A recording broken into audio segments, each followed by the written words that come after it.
Hello, comrades, and welcome back to Ushanka Show. Здравствуйте, дорогие товарищи. Вы слушаете программу Ushanka Show. My name is Sergey, and I was born in the USSR. Just a friendly reminder that my book American Diaries is available on Amazon.com, or shoot me an email if you would like to have a signed copy. Thank you. Вы смотрите программу Ushanka Show. Well, my friends, we finally made it. We're almost there. The Soviet cruise that lasted almost 2 weeks is almost over, and it's the final countdown. So our main character, Soviet angry wife Nelly, her unfaithful husband, and the remainder, about 500 Soviet citizens, successfully completed their cruise of the Northern Europe and came back to Leningrad. But before we return to her diary, I want to apologize one more time to all my listeners from Finland who maybe were waiting for some interesting details about visiting Helsinki. Unfortunately, she had no interest of looking at the town or shopping because she was tired and she was out of money. But I can share with you my impressions of Helsinki. I was there twice, about maybe 10 years ago, because every time I go to Ukraine, I try to pick different flights, different layover places, so I can stay somewhere different overnight. So what surprised me in Helsinki is monuments. Like there's Alexander, I'm not sure which one, maybe the second. So there's still a lot of Russian history in Helsinki, despite the fact that there's quite a bad blood between Finns and Russians, and it goes way back. You can correct me if I'm wrong, but I believe Russia wrestled control over Finland from Sweden and made it kind of like semi-autonomous, I won't say country, but region. I believe Finland had its own money under Russia, and then of course Finland became independent after 1917 revolution in Russia. Then, of course, Winter War of 1939. So there's quite a bit of conflict between Finns and Russians. So with my Soviet mentality, I would expect that anything that relates to Russian, you can call it occupation of Finland, will be erased, monuments will be taken down, churches will be destroyed. But I was walking around Helsinki and I see this monument to Alexander II. I see Russian churches, some streets, very Russian names of some people that used to live there. So I was very surprised that Finns didn't bother to erase Russian traces. Okay, and now we're going back to the Nelly's diary. The date's November 13, when they arrived back to Leningrad. Early morning at 7 a.m., we grabbed our luggage and left for Leningrad. Everyone got sick and tired of us, and we got sick and tired of everyone else. So I think she's talking about being on a ship. We spent about an hour while we were waiting to return our foreign passports and receive our, I should say, родненькие, so our dear passports. So here we need to pause for a second and kind of refresh a little bit about life in Soviet Union. So when you live in the Soviet Union at the age of 16, you get an inside passport, Passport SSSR. So it's a Soviet Union passport, but it's only for inside country. If you travel out of country, you have a special foreign passport. So, and what sounds like Border Control took their USSR passports, and they only kept their passports for traveling to other countries. On the way back, they had to wait for an hour in line and swap passports back. So they weren't allowed to keep their passports for traveling abroad, which is kind of different because when I got mine, but that was after Soviet Union was no more, I had both. So I kept my, Ukrainian passport, and I kept my foreign traveling passport. Same here in America. I don't have an American passport for inside. You use your driver's license, right? But I have my American passport for traveling to other countries. Okay, while we're on the topic of traveling abroad and passports, I would like to answer a couple of questions. Well, they were kind of similar. Why no one tried to escape from this group while they were visiting Europe, and especially in those moments when they weren't supervised, they were just shopping and no one was watching over them? Well, first of all, I think Western media back then in 70s, 60s, and 80s created kind of this idea that every Soviet citizen just couldn't wait to run away from the Soviet Union, which is totally not truth.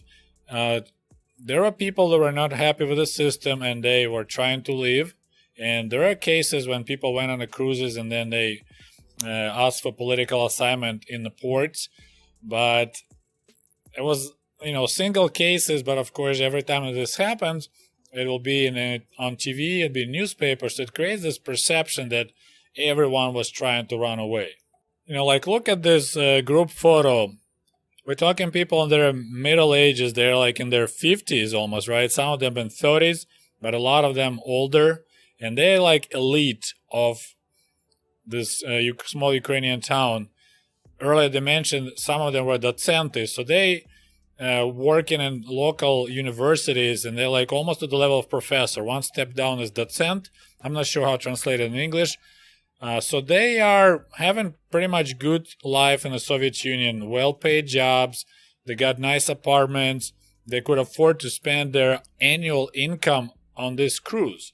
And of course, don't forget, I didn't cover in these cruise videos the topic, but I covered early in my Soviet tourism videos, you can check it out, that it was really hard to get approved to go on such cruises. So besides having a huge amount of money to spend, picture if you make $50,000 a year and it's the price of the cruise, $50,000.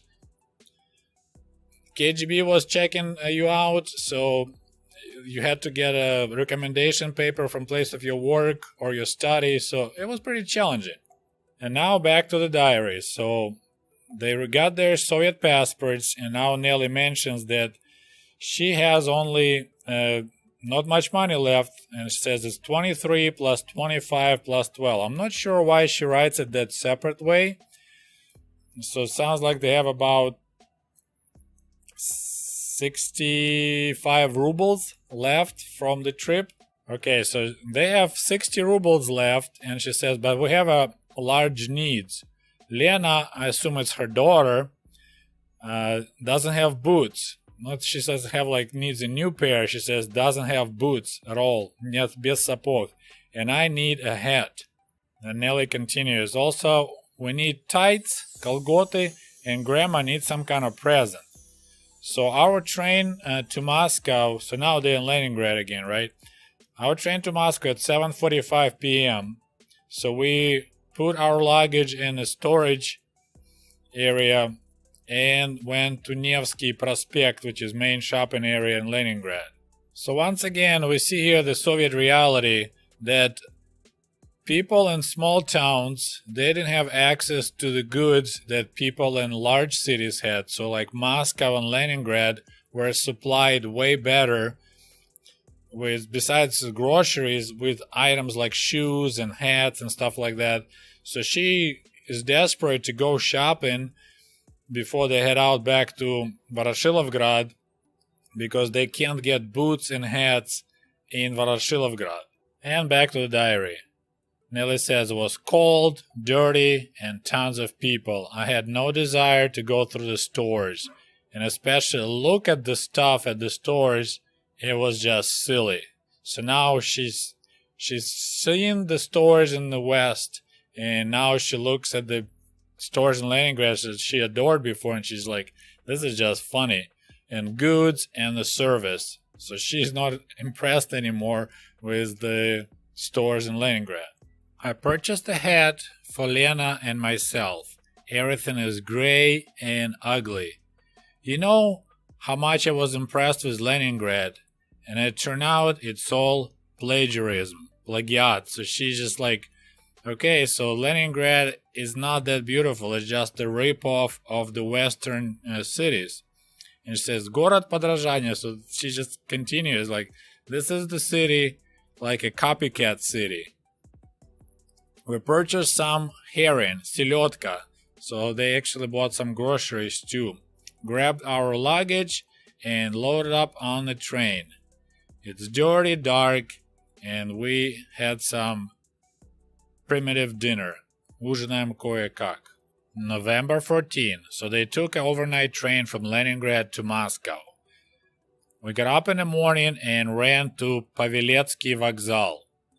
So I guess their train to Ukraine would be from Paveletsky Vokzal now. So there they drop off their luggage again in the storage.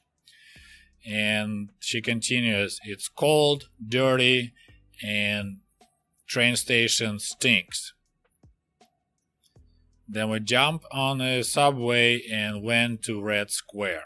Unfortunately, Nelly didn't specify what they did at the Red Square, but I assume maybe they visited Mausoleum and saw Lenin. Maybe they just walked around. I doubt it's kind of cold. It's November in Moscow. Usually it's cold and not really good time to walk around. Then Nelly continues. Then we went to Tsum. So Tsum is a central Moscow shopping center, Центральный универсальный магазин, I believe it translates. So it's a central universal store. And she said, I squinted. Я зажмурилась. I didn't want to go there, but I had to do something. So they killing time because they train in the evening. We ate in some weird cafeteria. It's dirty, it's primitive, and I'm in a bad mood. Then we walked around town just to kill time. Otherwise, we decided to ride a trolley bus. So just to kill time, they just decided, let's hop on a trolley bus and ride around the city. So she said, at least it was warm in the trolley bus. By accident, we noticed the movie theater. So we hopped off the trolley and we saw the movie. There was a movie going called Право на любовь. So it's a right to love. I was more falling asleep than watching the movie. Finally, dinner time, but we didn't eat in some fancy restaurants on the 7th floor, just in some basic cafe. We ate some soup, bouillon, blinis with meat, and coffee. Around us, tourists from Cuba. So that's interesting, another detail. So in November, they have a tourist from Cuba in Moscow. And the last entry in Nelly's diary, November 15. We have only 2 hours left. It's morning. Can't wait to be home. Can't wait to see you, to tell you how my trip was and find out how were you without us. Fortunately, we'll be home very soon. So here we are. That was the diary of the Soviet angry wife Nelly that went on a long 2-week cruise. And unfortunately, she passed away. But we got lucky that her diary surfaced and we could discover. I learned a lot myself. So I thought it was very interesting. And if you guys think it's a good idea, maybe we can set up some kind of live show for those who are interested to discuss this cruise.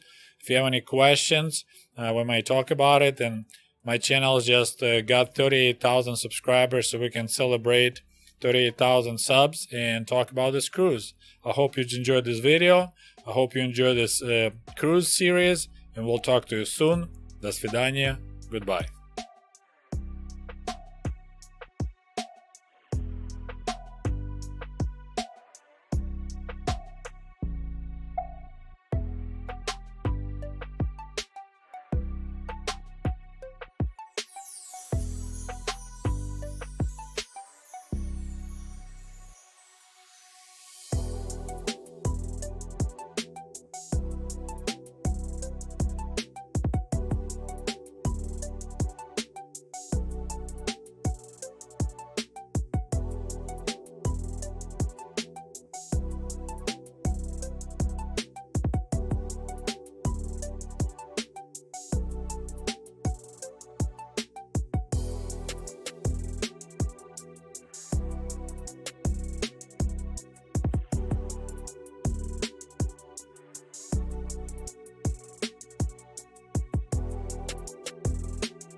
Hey, by the way, the Cool merch for cool comrades is available at the Ushanka store at teespring.com.